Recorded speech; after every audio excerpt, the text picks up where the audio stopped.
Magandang araw po sa inyo lahat. Ako po si Banat Boy. At ito na nga, pag-usapan po natin, pagpatuloy natin yung ating video kahapon. At grabe ho yung mga sinabi pa dito. Talagang wag ho kayong bibitaw kasi talagang ito, ay nako, finish na. Yun yung masasabi ko, finish na. Pag ito, sabi nga ni Vice President Sara Duterte, pag ito hindi pa nagising ang mga Pilipino at na para bagang naging normal na lang ang nakawan tayo ng mga politiko, ng mga government official, abay kasalanan na ho natin kung bakit babagsak itong bansa natin. Abay kasalanan na ho natin kung bakit naghihirap tayo. Abay kasalanan na natin kung bakit nagtataasan ng bilihin at pumapangit ang serbisyo hindi lamang po ng mga government projects o government agencies, pero yung mismong serbisyo na basic services. Pag pumangit yan, kasalanan na ho natin kasi nakatunga nga lamang po tayo dito ho sa mga sinasabit, nire-reveal ho nitong mga magigiting nating mga dating sundalo ho. Ito dating mga Marines. Alam nyo ho ba pag sinabi mong Marines, yan o yung para bagang elite forces, para bagang ito yung pinaka iba. Hindi ko naman sinasabi yung ibang ano ng AFP ay hindi matikas. Pero pag sinabi mong Marines, ito yung talagang lumalaban. Ito yung talagang hindi umuurong sa labanan. Sabi ko nga dito may kausap ako kaganina lang. Alam mo, kwentuhan namin ito tungkol dito. Alam mo, pag ito, hindi pa po nagising ang mga Pilipino, merong magigising. Sigurado ako.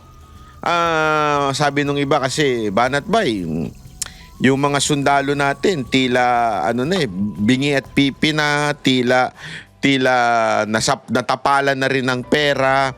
Hindi ako naniniwala dyan. Hindi ako naniniwala. Maaari siguro doon sa iilan. Hindi ko naman pwedeng sabihin perpekto. Merong mga iilan lalo na po yung mga matataas ang nakatungkulan. Pero yung mga nasa baba, yung mga kernel, kapitan, mga major, sigurado ko gising na mga diwa. Ito yung mga malilinis pa ang yung budhi. At talagang kita mo nga yung isang naalala nyo, huwag nyo kakalimutan to, yung isa latest na court martial dahil nagsabi siya na inuurong niya na suporta niya sa chief o sa commander-in-chief. 'Di ba? So, naalala niyo yun, tapos biglang dinitain, tapos kino-court martial. Marami pang ganyan. Marami pa. At etong mga to, sa tingin ko kaya binanggit yung pangalan. Di ba? Nakita niyo sa mga unang binanggit nila yung mga pangalan nila. Alam mo, magandang pangitain yun yung pagbanggit ng kanilang pangalan. Ibig sabihin, pag kami ginipit, lantaran namin binanggit ang aming pangalan, pag kami ginipit, nako, good luck sa atin. Hindi ako nagbibiro. Iba ho ito mga ito. Iba ho ito mga ito. Sigurado akong hindi magbibingi-bingihan sa katotohanan itong mga Marines natin. Ako naniniwala ako dyan. Hindi ho sila ho ay tinawag ng konstitusyon natin na protector of the people. And the abuser of the people, walang iba kung hindi yung mga nakatanggap, pasimuno ng pagnanakaw, at sigurado akong poprotektahan tayo nitong mga Marines natin na ito, itong mga active Marines. Pero itong mga retired na po ito. Pero yung mga active Marines, sigurado akong hindi magbubulag-bulagan yan. Ituloy natin yung kaninang, yung kahapon nating pag hindi nyo pa po napapanood yun, pambihira. Mahuhuli kayo sa putukan, ika nga. Panoorin natin. Follow up lang. Kung hindi po tayo mapapakinggan sa ombudsman, ano pong next na hakbang natin? Sabi ko nga ay ibabahagi rin natin sa ating mga kababayan Ayan. ang mga impormasyon na ito. Ayan. At in a democracy, people decide. No? Kung ano sa tingin ng ating mga kababayan ang dapat gawin, ay siyang masusunod. At umaasa kami, umaasa ako, umaasa tayong lahat Mm. na sa tamang panahon ang mga kababayan natin, tayong lahat ng mga Pilipino ay gumawa ng tamang hakbang para maiangat ang ating bansa sa kumunoy na kung saan tayo nakalagmak ngayon. Next question.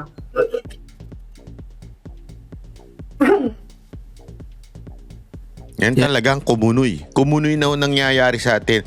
Alam mo kung bakit kumunoy? Di ba naalala, ewan ko, nung nauso ito nung 80s, 90s. Asensya na sa mga patay pa nun. Mga patay. Yung mga hindi pa buhay. Di anong tawag mo doon? Patay. Sa mga hindi pa buhay nung panahon na yun. Alam mo, usong-uso sa pelikula yung kumunoy. Yung pagka umapak ka, tapos the more na gumalaw ka, the more ka lulubog. Parang gano'n na nangyayari sa Pilipinas yung kumunoy. Bakit? The more na nag-e-effort silang salbahin yung kanilang korupsyon, itong mga government official natin, lalo silang palubog ng palubog. Nagsimula yan, di ba? Yung sa in-announce sa SONA na 5,500 flood control. Ano nangyari? Kinabukasan, bumaha. Next SONA, sinabi naman, mahiya kayo. Ano nangyari? Yun yung mga yan yung inililigtas na ni Marcos yung sarili niya Di ba? Para bagang lumubog siya sa kumunoy kasi sinabi niya may 5,500 na flood control, yung pala wala. Tapos, inililigtas niya yung sarili niya, lalo siya lumubog at sinabi niya, mahiya naman kayo. Ano nangyari? Bumalentong sa kanya. Naglabas siya ng nagkautusan na i-create yung ICI. Naalala niyo? Ano nangyari? Mas lalo pa siya lumubog. Bakit? Nalaman natin na hindi pala seryoso. Bakit? Kita mo yung mga nag-resign doon. Sinabi nila wala namang budget, kalokohan na yan, wala nang kwenta yan. Lalo pa lumubog. Kaya nga kumunoy Habang sila ay sinasalba nila yung sarili nila, galaw sila ng galaw para masalba yung sarili nila, lalo sila lumulubog. Kaya malupit ito mga kababayan. Dwayne Diesel from Russia Today, RT International. You mentioned about ICC. I'd like to know if this document po, which will you send to the Ombudsman, kasama ba dyan yung ICC complaint? And can you expound more about your expose about the ICC po? Yes. Thank you.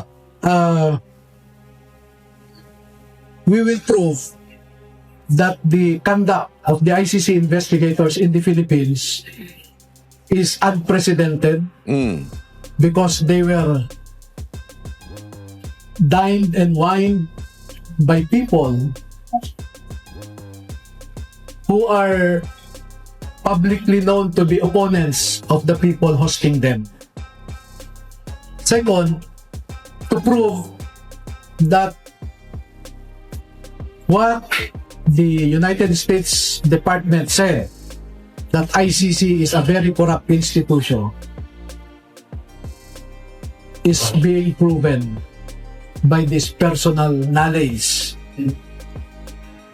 included in their affidavit. Maraming mga bagay-bagay pa na sa ngayon ay hindi namin maibahagi muna sa publiko. Pero sa tamang panahon, tamang forum, ay magbibigay pa kami ng karagdagang ebidensya na hihigit pa dito. Ito, we want to tease. This is a teaser for our government agencies. This is a teaser for ICC to look deeper into our allegations, and we are prepared to provide the answers for their questions. Yan. Sir, good morning. Almar Porcelo sa SMNA po, sir. Nabanggit nyo kanina na hindi uusad yung reklamo ninyo dito sa Ombudsman nga at umaasa kayo na sa next administration na bibigyan ng pansin yung mga reklamo. Sinabi ni Vice President Sara Duterte na kung sakasakaling I have to cut you. Wala akong sinabi na wala tayong pag-asa sa Ombudsman ngayon. What I said was, humahawak ako sa manipis na pag-asa na gagawin ng Ombudsman ang kanyang trabaho. At kung hindi naman, ay umaasa tayo na kung sino man ang susunod na administrasyon ay tingnan ito. Buti pa si Sir, ano? Buti pa si Sir, merong paghawak sa ombudsman kahit pa paano. Pero Sir, sorry to say, the mere fact that they bended the law in putting the new ombudsman, it's prudent to say that we do not have any hope sa ating ombudsman. That is for sure. Because from the very beginning, di ba? From the very beginning, the basic foundation of ombudsman, hindi ho nila sinunod. Di ba? They did not follow or they did bend the law. So, paano mo masasabi, Sir, na may pag-asa pa? Maybe ako, ito ang tingin ko, maybe I think this is a legal move. Kasi, alam mo, sa batas, bago ka pumunta sa CA o dun sa Court of Appeals, pupunta ka muna sa RTC. Pero kung nasa RTC ka, kung ang inaakusahan mo ay public official, abay, dapat sa ombudsman ka muna. So, I think, for me, I think ang talagang purpose ni Sir is to follow the due process of law. Para hindi naman siyang maakusahan na propagandista lamang. Kasi kung ikaw ay isang propagandista at dinala mo lang basta-basta sa kalsada, baka mahaluan ka pa ng politika. Baka isipin pa ng tao, namumulitika lang ito kaya ganire. Diba? Maaring ganun. Pero dahil nga po sa tingin ko, si Sir, itong si attorney, ay malamang sa malamang, is following the due process. Now, it's up to us, Filipinos, na are we going to allow this to happen in our country? Na the due process hindi masunod? Paano natin masasabing the due process was not followed? Only one wise to do. Yan ay ipasa mo sa ombudsman. Tapos pag tinanggihan ng ombudsman, alam na this. Pero at least pinasa niya. Sa tingin ko yun ang purpose . Itong mga alegasyon na ito. Binanggit ni VP Sara na sakasakaling manalo yung kanyang katandem, ang magiging mandato ng kanyang Vice President ay hahabulin yung mga mastermind sa pagnanakaw nga sa kabariban. Anong masasabi mo dito, Sir? Kami po naman, regardless of administration, now or the future administration, we are ready to cooperate. Kaya kami magsusumite sa Ombudsman because the first action that I'm expecting from the Ombudsman is to invite us and ask questions about their affidavit and more. Open kami na makipag-cooperate sa administrasyon na yon. Dito lang po, may iba lang. Pero dito medyo sabit siya dito . Willing to cooperate with the administration ngayon. Presidente nga mismo kasali . Paano ka magko-cooperate with the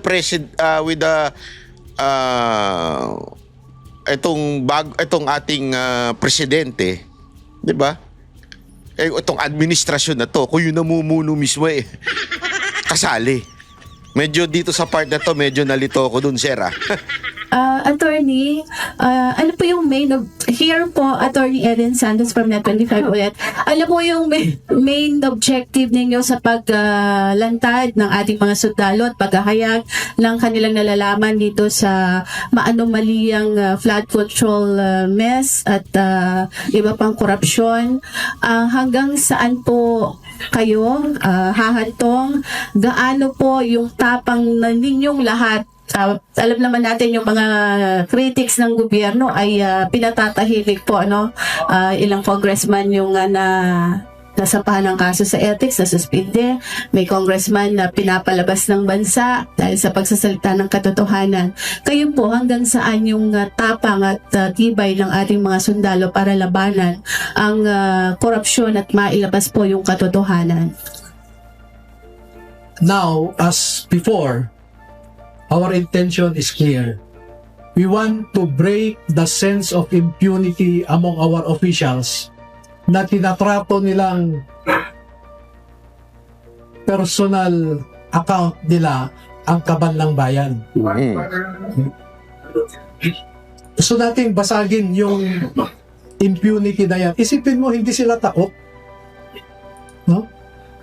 Isipin mo yung mag-release ka ng pera para nakawin lang. That's why, in their affidavit, we want also former DBM Secretary Amena Pangandaman to account Yon.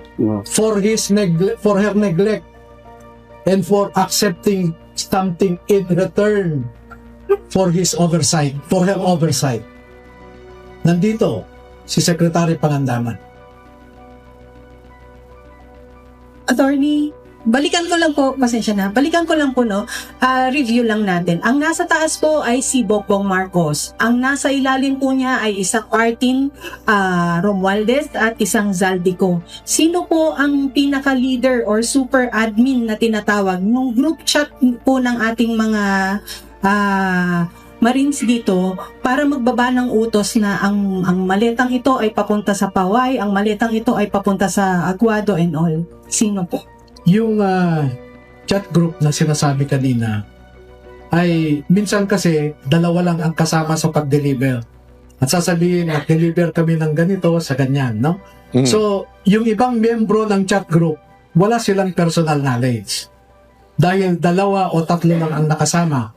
Katulad ni Master Sergeant Tube, for example, siya at saka si Saldico lang ang nag-deliver, no? So, sineshare niya sa chat group nila. So, yun yung context ng chat group. Yung leaders, yung administrator ng chat group, kasama dyan, Sino? yung meron kasing 5 na trusted executive assistants ni Saldico. Sino nga? At kung nagde-deliver sila o di kaya nag-pick up ng pera, ay kasama sila. At ang mga ito ang inuutusan lang na magbuhat, no? Magbaba, mag-akyat, etc. Katulad halimbawa, merong isang government official, taga Bucor, siya ang nag-deliver ng pera kay Saldico. Halimbawa, isang congressman. Grabe, no? Bucor. Alam mo, may nagkwento nga sa akin eh. Kasi, speaking of this Bucor, billions ang nanggagaling sa loob dahil sa droga. Billions kada buwan ang lumalabas dahil sa droga. Kasi alam mo, safety ka dun eh. Bakit doon niluluto? Isipin nyo bakit sa dami-dami naman, ba't di mo lutuin sa kitchen mo? Diba? Bakit doon? Kasi wala na eh. Doon, wala makakapasok ng pulis. Alam nyo ba? Kasi ganun ang dynamics dyan eh. Iba ang Bucor, iba ang PNP. Naalala nyo yung panahon ni Bantag? Iba talaga doon. Kaya nga sinabi ko sa inyo, ganito katindi ang kalakaran dyan. Kiwento sa akin ito. Very reliable person. Very, very reliable person. Kaya talaga, nadamay lang yung pinatay na vlogger. Nadamay lang yun. Tapos, gusto lang nilang matanggal si Bucor Bantag. 'Di ba? Gusto lang siyang madamay. Gusto lang mahanapan ng butas para kasuhan, para ipakulong, para matanggal doon. At ganun ang ginawa kay Bantag. Kasi nga, si Bantag, straight. Duterte yan, hindi nakukurap. Straight yan eh. Dahil nga, nawala. Anong takdang po? Ba't bigla ako nawala doon? Hayop yun ah. Hoy, mag-resume ka nga, animal ka. Ayan, yan. Yawn. So, dahil nga po doon, yun ang ginamit para matanggal si Bantag, para mas mailabas nila ng malaya yung pera.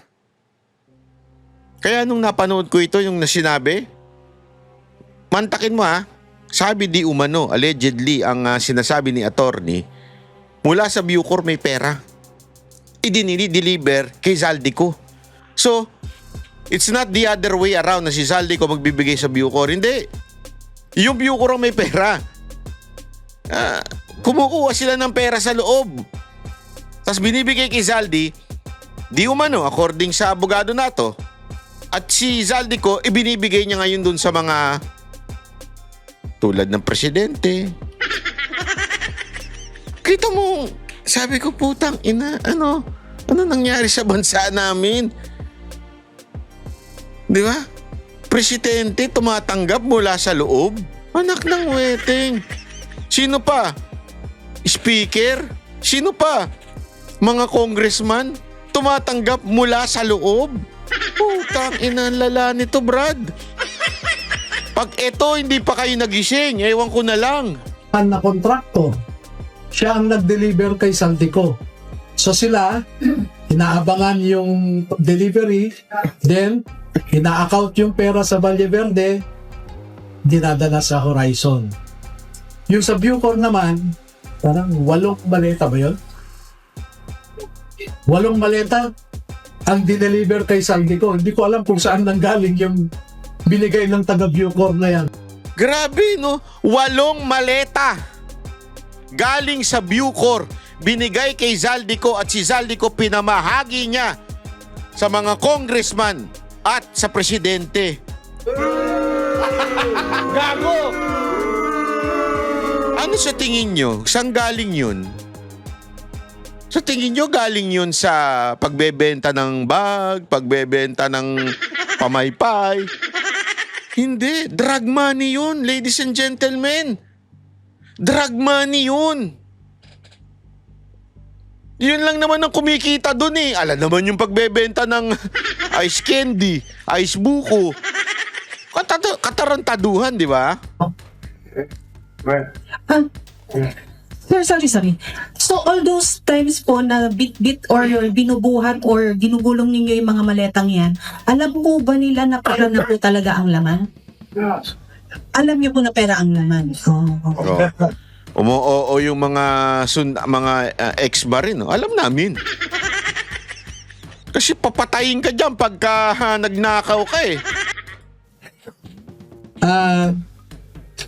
Ito po, no? Halimbawa nito, makikita nyo yung portion na ito, green up ko lang, tuhod yan ng isa sa kanila. Tuhod niya, nakuhanan nung nagpicture, no? So, alam nila na pera. Magandang umaga sa lahat. Maraming salamat po sa inyo. At salute sa mga ex-military natin na lumabas ngayon para panindigan ang kanilang mga nalalaman. Ang tanong ko lamang po, just in case po ba na sila ipatawag sa isang Senate hearing or what, sila po ba ay nakahanda na tumalo dito? Dahil din lamang po natin may papakita ang tunay na essence ng paninindigan. Yo. Yung makita ka sa media at makita ng mga buong sambayan ng Pilipino ang inyong tapang at paninindigan. Salut po sa inyong lahat. Kayo po ba ay nakahanda na humarap sa Senate hearing? Maraming Handa daw bang umarap sa Senate hearing? Ang tanong, ipapatawag ba sila? Gago! Dapat yun ang tanungin mo. Ipapatawag ba sila? Putang ina, paano ipapatawag yan? Hindi ipapatawag yan. Mga animal yun nandun eh. Yung pinuno nila, si Tuta Soto eh. Alam naman natin, tuta ni Marcos yun eh. O sino pa? Si Pinky Lacson. Alam din natin, tuta rin yun ni Marcos eh. Paano ipapatawag yan? Para sa inyo, kasama namin kayo sa laban. Para sa pera ng mamamayan, mahali natin ang Pilipinas. Can we have Sir, attorney, last question po. please? Last three. Sa Ronda Balita Nacional, Marites Escoto po, nasa inyong harapan. Sir, ang katanungan po kasi ng marami, parang kung aantayin pa natin ang another administration para magsampa sa mga gumagawa ngayon ng katiwalian, kung hindi po uusad sa ombudsman, sir, pwede po ba natin idaan sa Supreme Court, filean sila ng mga criminal liabilities po. If ever po, hindi po gumalaw ang ombudsman at kasama din po siya sampahan. Ito po kasi ang gusto namin maano sir ano sa inyo, marinig. Kung may ganun kayong plano. Nasabi ko po kanina, handa kaming makikooperate sa gobyerno. Alin siya ng gobyerno? DOJ, Ombudsman, Senate, Blue Ribbon, or House Committee on Good Government. Ready po kami. Pero ang problema, una, duda ako sa House. Kasi yung mga committee chairman dyan, karamihan, kayo nagkaroon, no? Alam niyo po ba na every Quadcom hearing ay may dinedeliver sa Kongreso na pera? Nako po, every Quadcom hearing, may mga perang idinideliver sa mga congressman. Gago! Kaya pala non-stop sila, di ba? Eto ha, ladies and gentlemen, sinasabi kasi nung iba wala daw ebidensya. No. Being a witness is an evidence. Collaborate, statement, marami sila. They collaborated to each other. Alam ano sila, sinasang-ayunan nilang isa't isa. At sinasabi nila, oo, totoo to. Magduda tayo kung isa lang. Pero kung marami sila nagsasabi, dahil nakita mismo nila, sila mismo ang nag-deliver, aba, that is enough evidence. At nakikita rin nila na yung dineliver nilang pera, paglabas ng mga mambabatas sa likod, sa may flagpole, doon lumalabas, nagpapasundo ang mga mambabatas. Bit-bit na nila yung mga dala ng mga ito na Grabe, no? paper bags. Ang isang paper bag, 5 to 10 million. At napakaraming beses ang hearings. No? Marami pa hong iba. Kaya sabi ko, handa naman kaming makikooperate. Ang gusto ko lang sanang i-request sa gobyerno, huwag naman nilang ipitin ang mga ito. Huwag nilang gawin yung harassment. Sir, saan mo nakukuha yung hope mo na yan? Sorry pasensya ka na sir pero saan mo nakukuha yung hope mo na ganyan? Talagang may hope ka pa? Katulad ng ginawa nila kay Sergeant Rutesa. Dahil hindi kami papayag na tatratuhin nila kami ng ganon. Alam ko, maraming nagpapagamit na nasa security forces. Maraming nagpapagamit. Pero isipin nila yung esprit de corps. Kung galing sila sa PMA, tandaan nila yung honor, integrity, courage. Kung sa Philippine Marines nila, tandaan nila yung kabayanihan, parangalan, at katungkulan. Sa mga pulis, tandaan nila yung motto nila, to serve and protect. Sa Armed Forces of the Philippines, tandaan nila, ang constitutional obligation nila is to protect and serve the state and the people. Yun. Hindi naman sinabi ng Constitution in 4 instances. Ang sabi, the Armed Forces of the Philippines is the protector of the people and the state. Hindi niya sinabi to na government or the administration. Maliwanag doon. Ang state kasi is comprised of 4 elements, no? People, government, territory, sovereignty. Bakit sa 4 na beses, 4 na paulit-ulit, ang sinabi doon, the armed forces is the protector of the people and the state. Bakit hindi niya sinabing government and the state or sovereignty and the state? Hindi eh. Attorney, pahabol lang po. Yun talagang ideal.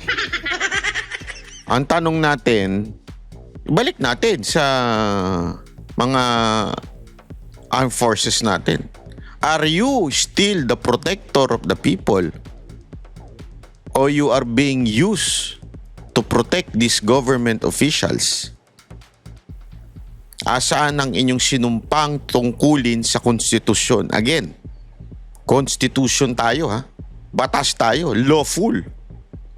Asaan ang inyong sinumpaang paninindigan sa ating konstitusyon? O baka naman nanumpa na kayo sa mga opisyal ninyo o kaya sa mga government official.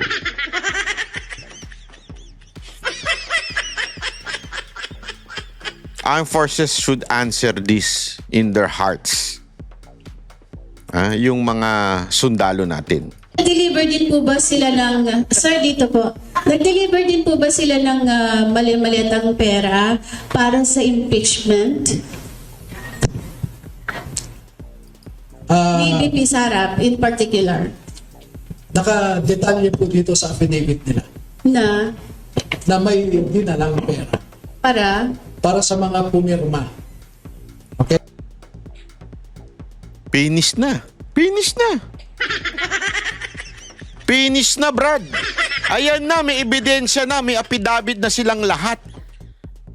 Na talagang may perang kumalat para dito sa impeachment ni VP Sara Duterte. Yung mga pumirma, putang ina nyo, hayop kayo, animal kayo. Kaya naman pala, kahit kayo ay dating maka VP Sara Duterte, pumirma pala kayo.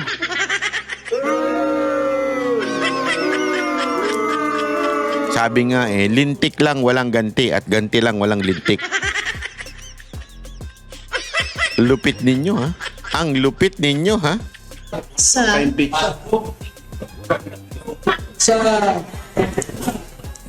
Townhouse Units 8 and 9, Polo Club, Manila Polo Club Townhouse, Units 8 and 9, Forbes Park. Grabe, ayan. Ilang maleta po yung dinala doon? Naku po. Limpak na sa labi. Parang nagbalik-balikan yung tatlong vans na unang nag-deliver, bumalik pa ulit. Sabi ko nga po, yung mga tanong nyo kasi lalabas na yung iba eh. So, bakit kasi hindi mo pa ilabas? Sorry pasensya na ho wag ho kayo magagalit, Sir Attorney. Yan yung mga question ko na bakit inuunti-unti lagi. Kay Saldi ko, inunti-unti.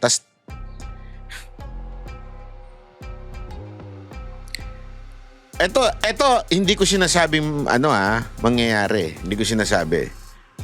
Pero kasi, baka mamaya pag-isipan kayo ng masama, na parang yung kay Zaldi ko, patitikimin ko muna kayo ng something as my bargaining chips or chip. Di ba? Ano ibig sabihin ko? Sige, bibitaw ako ng pitik ngayon. Pag hindi nyo ako inareglo, whether money or sabihin na nating favor, hindi ko alam Yun tuloy iisipin ng tao Bakit? Kasi para bagang kung ilabas mo na. Buong buo na. Wag nang patsi-patsi. Pero so far, may mga nilabas naman na siya mga pangalan. Pero yun lang ang aking suggestion. Kasi baka isipin pa ng tao, bakit kaya dinadrama pa nila na paunti-unti ginagawa pang series-series? Dapat sana doon sa mga magsasalita, sabihin na natin ng buo. Wag na tayong ipatsi-patsi. Baka isipin nila, namemera lang tayo. Kasi pwedeng ganun ang isipin ng iba eh. Namemera lang yung mga ganyan, inaantay nila na i-negotiate sila, or maybe they are asking for favors. Yan ang iisipin ng iba. Ako, hindi ako nagdududa kay attorney. Kilala ito si attorney na talagang anti-corruption. Pero hindi mo kasi maaalis sa isip ng ibang mga mamayang Pilipino eh. Tinanong ko na ito eh. Itong speech na ito, tinanong ko na ito sa mga nasa karsada. At sang sabi nila, bakit hindi na lang ibagsak ng one time, big time? Di ba? Bakit inuunti-unti pa? Bakit parang sa kanila, parang laging unti-unti? Sabi ko, di ko naman alam. Di ko naman kilala yung mga yan eh. Bakit inuunti-unti pa? 2 more questions, please. Attorneys, sundutin ko lang po yung tanong ni Ma'am Eden po. Kasi mismo si Zaldi ko po ay naglabas din ng kanyang series of videos, At meron din po screenshot doon na merong release ng mga pera ng March 11, 2024, sorry. 5 nung kinuha si PRRD. Yun po bang release ng perang yon? Ay, si sir nakangiti. Yung po bang release ng perang yon para sa specific na yon, sa pagpapakidnap kay Tatay Digong? With due respect, and I hope you understand, we will reserve our answer to that because the ICC operation here was very sensitive, very deep, no? But hindi. And gusto kong i-reserve yung ibang mga ebidensya natin tungkol dyan. No? Baka sabihin nilang naninira lang tayo sa ICC, tapos i-connect kami kay Duterte dahil ongoing ang hearing sa confirmation of charges. Actually, yan na ngayon ang sinasabi ni Trillanes. Timing daw, tiniming na dahil daw sa ICC, kita mo na, tiniming para i-discredit lang yung ICC. Ganyan na sinasabi ni Trillanes. Mamaya pag-usapan natin yung sundalong kanin na yan. Jen Morales lang po. Tanong mo lang doon sa mga kasama natin na nasa Marine Corps. Ayon doon kay Sergeant Gutesa, miyembro siya ng intelligence unit ng Marines. Ilan yung intelligence, yung nakasin sa intelligence dito? Kasi bilang katulad ninyo, galing din ako dun sa serbisyo. At sa kabilang dun sa mga dinaanang Parang kilala ko yung nagsasalita na yan ha. Panay Intelligence Unit. Ito bang mga ginagawa ninyo? Pumapasok ito dun sa daily intelligence brief na ginagawa ng mga units. Okay, kapatid, no? With your respect, and I hope you understand, there is a security implication for one to claim that he was Intel-trained or he is Intel-trained. Alam mo yan, no? We will not confirm or deny. Kasi naman yan yung mga bagay na hindi tinatanong. Minsan may mga vlogger din talagang hindi ko kilala kung sino to. Nabobosesan ko lang pero hindi ko kilala. Hindi ko nga alam. May mga vlogger talaga na pag nagtanong hindi para alamin ang sagot ko, hindi para ibida yung sarili. May mga ganong vlogger, hindi ko magets. Alam mo dapat pag ang mga vlogger yung full of himself, hindi na dapat nagbablog. Totoo lang. Gago! Hate na hate ko yan sa mga vlogger na full of himself. Pag ikaw nag-interview, it's not about your opinion. It's not about yung background mo. It's not about ikaw. Diba? Wag mo na ipagmalaki yung sarili mo na ganito alam ko. Okay, kaya nga ganyan ba yan? Tangin na gusto mo lang ipagyabang ko ano yung meron ka Diba? O saan ka dumaan? Wag mo na ipagyabang yun. Sabi mo, tanong mo na lang yung gusto mong tanong. Diba? Ayan tuloy, medyo natabla ka dyan. Whether any or all of them underwent intelligence training. Pwede mo ba sabihin kasi yun? Intelligence nga Ang taong nagsasabi na nasa intelligence siya ay hindi siya intelligent. Ulitin ka. Ang taong nagsasabi na siya ay nasa intelligence, hindi siya intelligent. Gets nyo? Intelligence ka nga eh. Secret niya, confidential. Tapos sasabihin mo, parte ka ng intelligence. Ano na naman? Shit! Attorney, pinakalas po, gusto po, pwede po ba magsalita isa sa kanila kung ano yung nararamdaman na since alam nila na yung pera dinideliver nila galing sa korupta, papunta ng korupsyon, ano po pakiramdam nila habang ginagawa yung mali ayon sa kanila? Pwede po magsalita isa sa kanila po para maunawaan po kung ano yung essence na lumabas na ngayon at bakit ngayon lang.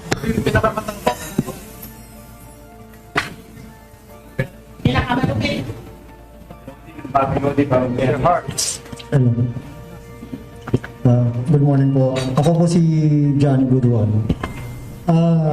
Ganito po kasi ang nangyari sa yung mga since nung kami ay nasign kay Boss Saldi and family.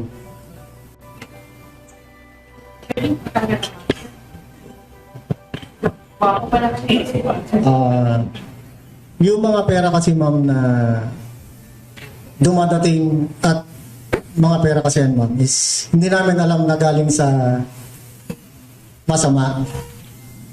Although kami ay isang empleyado lamang ni Boss Saldi and family. Kaya nung lumabas po yung issue ng flood control na yan, doon namin po napagtanto na yung mga mali-malitang pera na yan namin dinideliver sa mga iba't ibang nakaupo sa ating mga gobyerno ay galing po pala sa nakaw. Yun. Pero kung alam po, nung umpisa pa lang na alam po namin yan, siguro naman bawat isa po sa amin hindi po tumagal po sa ganyang trabaho. Malamang. Kami po ay Ito tama naman ito kasi lalo na pag if you are a trained marine, you follow, you do not question. That's part of training ng mga Marines. You follow, you do not question. So, kung ano man yung pa-deliver sa kanila, makita man nila pera, hindi nila ki-questionin yan. Integridad yan eh. Sino ka? Inutusan ka magdala ka. Hindi nila alam kung saan galing.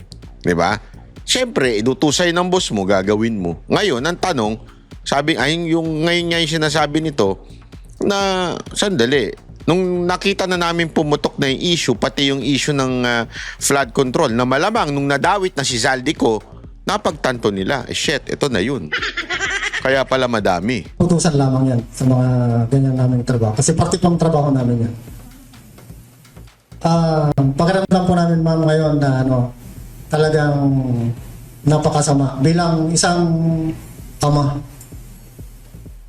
para sa aking mga anak na napapunod ako ngayon.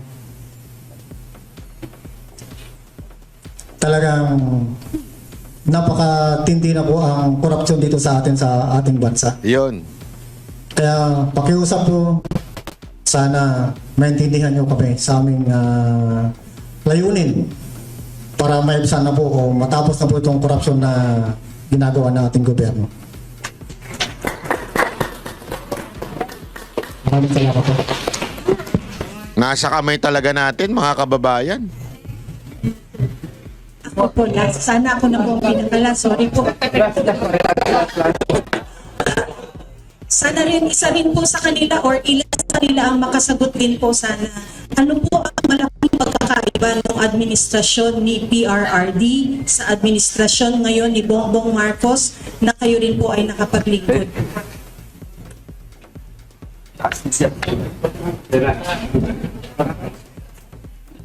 Malaki po ang diferensya. Nung si PRD po ang nakaupo. Nung si PRD ang nakaupo bilang presidente ng Pilipinas, makikita po natin na yung mga anak natin ay free silang dumaan sa kalsada kahit ginagabi sila. Wala pong nangyayaring masama. Pero ngayon, napakatindi. Ultimo bata, nire-rape ng mga animal na mga punyeta, mga rapist na yan. Yun ako. Mga adik. Lumantad na lang ng mga adik. Wala na Napunyeta pa kayo. Punyeta! Mga adik. po si PBBM. Wala po. Nakita ko pa kung narinig sa dati station na video. Wala po.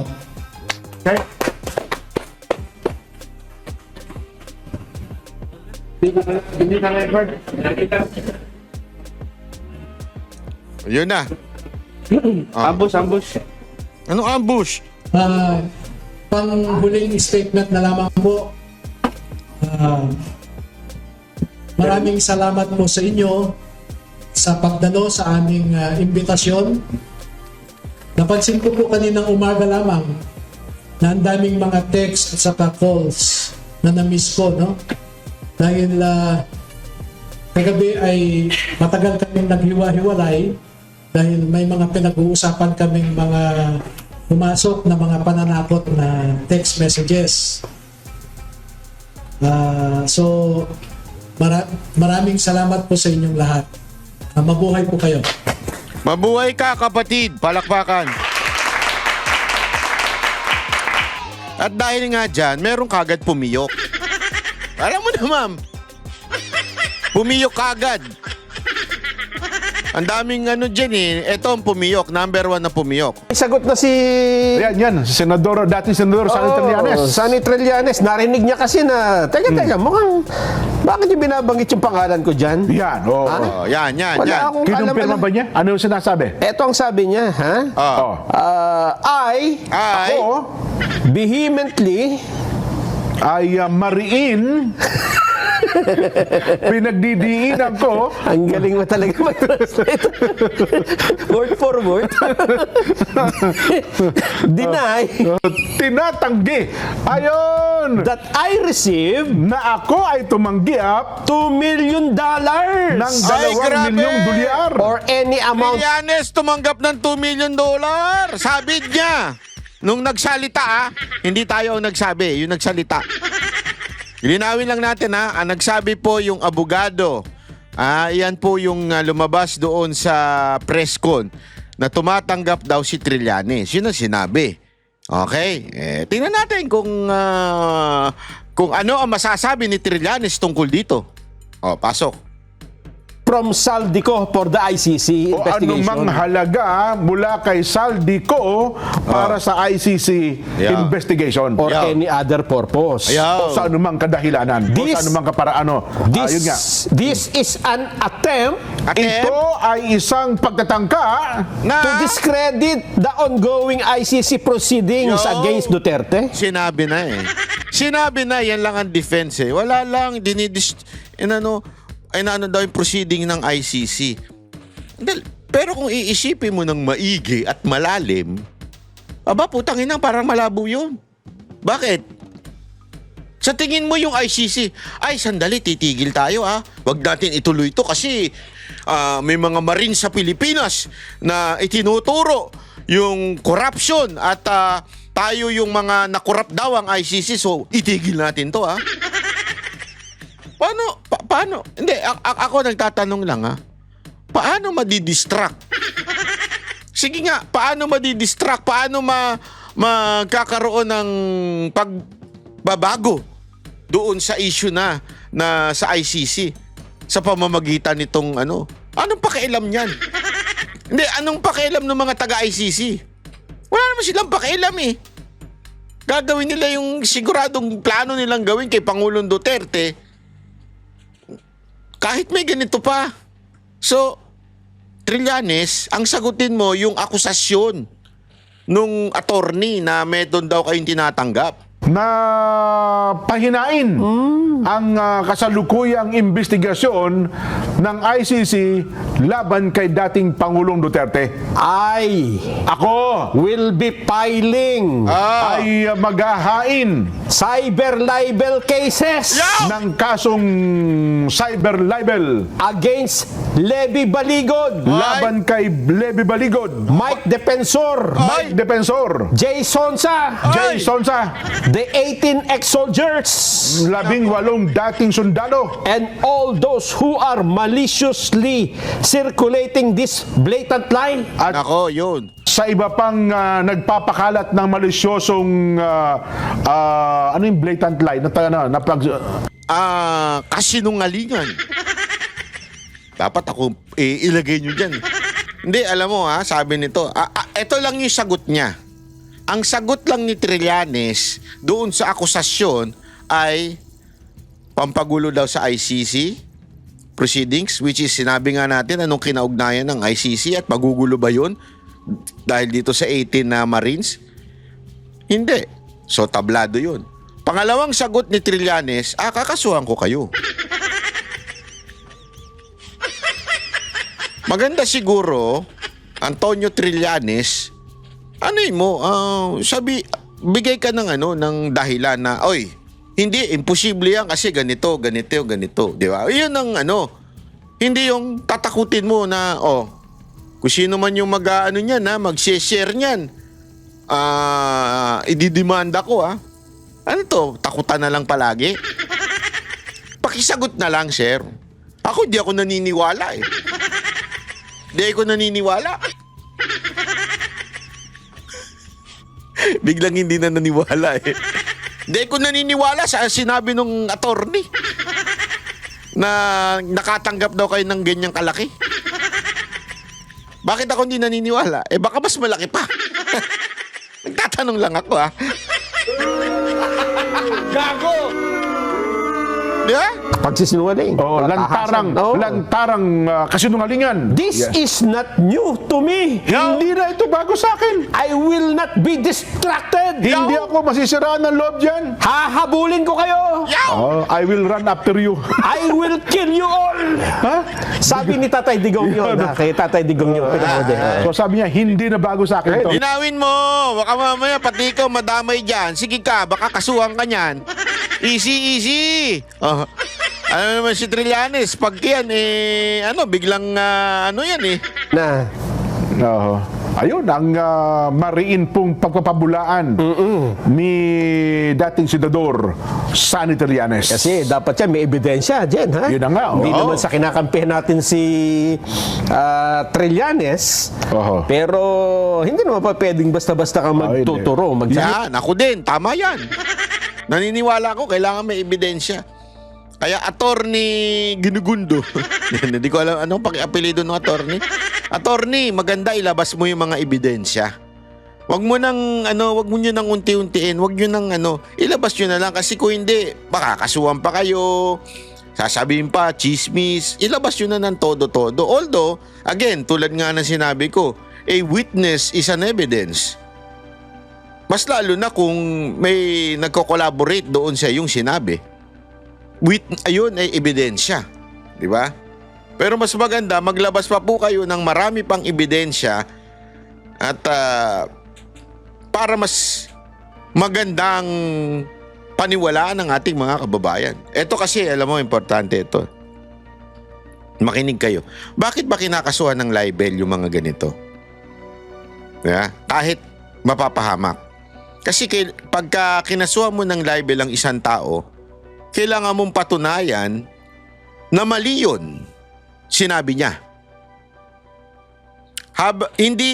It's not the other way around, na kailangan kong patunayan yung sinabi ko na tama. Kung pinanindigan mo na tama yung sinabi mo, ikaw ngayon, na inakasahan o nilibel, na sinasabi mo nilibel ka, kailangan mong patunayan na mali yung sinasabi nila. Kailangan mong patunayan na may malicious doon sa sinasabi nila. Kaya nga dapat yung tinatawag na actual malice, importante yan sa elemento ng libel. Paano mo mapapatunayan na may actual malice kung hindi mo magbibigay ng ebidensya na mali yung sinasabi nila? So, if that is the case, Banatbay, di ba lugi yung nagsampa ng libel? Ba't nila sinasampa yung libel? You know why? Kaya sila nagsampa ng itong katulad nung nangyari kay Ontiveros, yung kay Karen Ngayon, kailangan sabihin at patunayan ni Ontiveros na kasinungalingan yung sinabi ni Karen eh. Paano niya patutunayan yun? Magpipresenta rin siya ng mga facts na sinungaling siya. Alam niya sinungaling siya, itinuloy niya pa rin yung akusasyon. Eh bakit niya kinasuhan kung malulugi pala yung si Ontiveros o di kaya sa pagkakataon nito si Trillanes? Alam niyo kung bakit? Para magkaroon ng court hearings na, sabi magkaroon na ng court proceedings. Ano ibig sabihin nun? Hindi na i-discuss in public. That's the intention of these politicians na nagsasampa ng libel doon sa mga para pag diniscuss yan, the more na i-discuss nung tao na yon, kung sino man yung taong inakusan niya, ma-indirect contempt siya kasi bawal yun.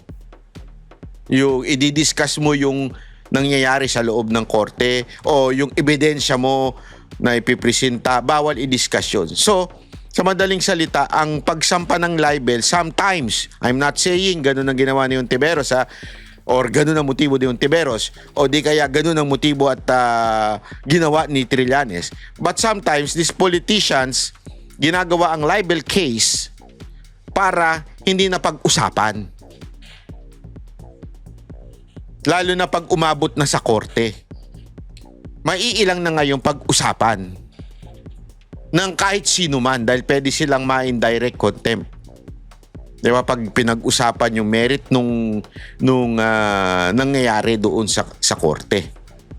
So, in other words, makakalusot minsan na pag-usapan kasi kung wala ka naman doon sa loob ng court, hindi mo naman alam talaga yung nangyari, pag-uusapan mo lang, i-discuss mo lang, makakalusot ka. Pero dahil nga wala ng info na lumalabas doon sa talagang tunay, doon sa source na nagsabi ng akusasyon na yon, therefore wala ka ng source. So hindi mo na ngayon madidiscuss. Marami tuloy ngayon, mababawasan ng information na kumalat. Yun sometimes ang ginagawang o yun minsan ang dahilan ng mga politiko sa pagsasampa ng libel case.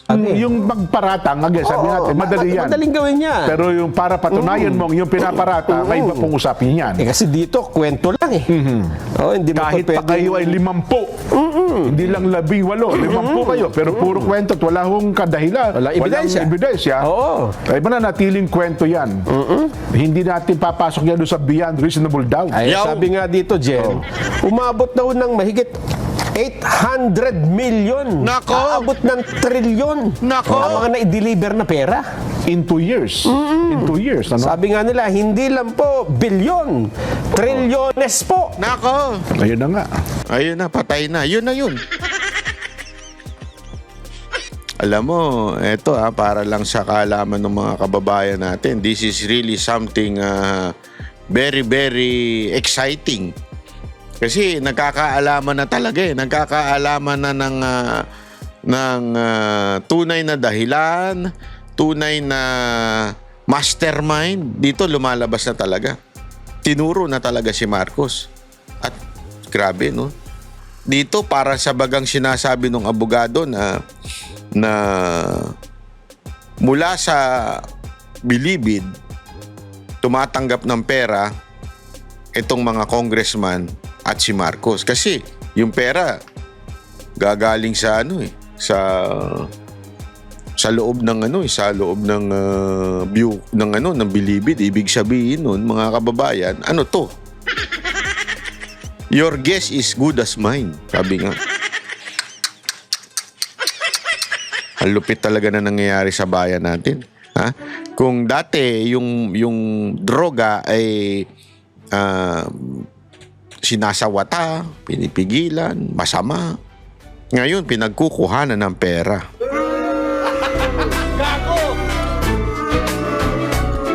Alam nyo mga kababayan, kaya susundan natin ito. Susundan natin itong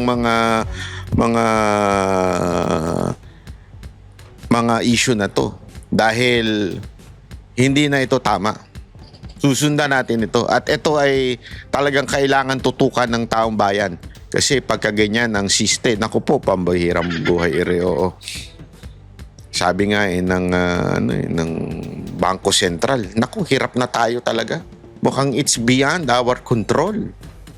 Yung issue pagdating sa pera ng ating bansa, ng gobyerno natin.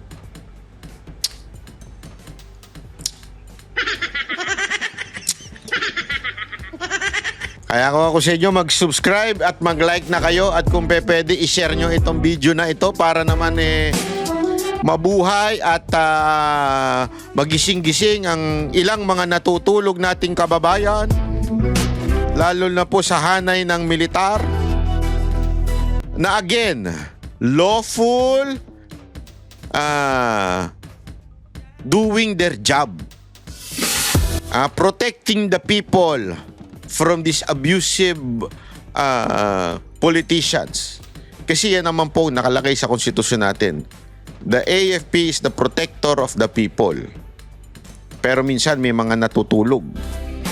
Diba? Sana magising na at protektahan nyo ang taong bayan. Taong bayan, kasi yan po sabi ng konstitusyon natin. Yan ang sabi. Yun, sundin nyo lang yung trabaho ninyo.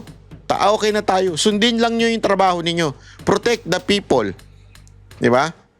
Tayo nga, mayroon tayong power to the people. Let's protect the people from these abusive, corrupt politicians. Nasa kamay nyo na po, mga sir, mga ma'am. Again, lawful ang aking panawagan. Magising tayo at gawin natin lawful under the Constitution ang ating trabaho bilang mga sundalo ng ating bansa. At nananawagan din tayo sa ating mga kababayan. Tayo manalangin at tayo ay patuloy na gisingin ang ating kapwa Pilipino sa tunay na nangyayari sa ating bayan. This is not good, ladies and gentlemen. This is really bad news.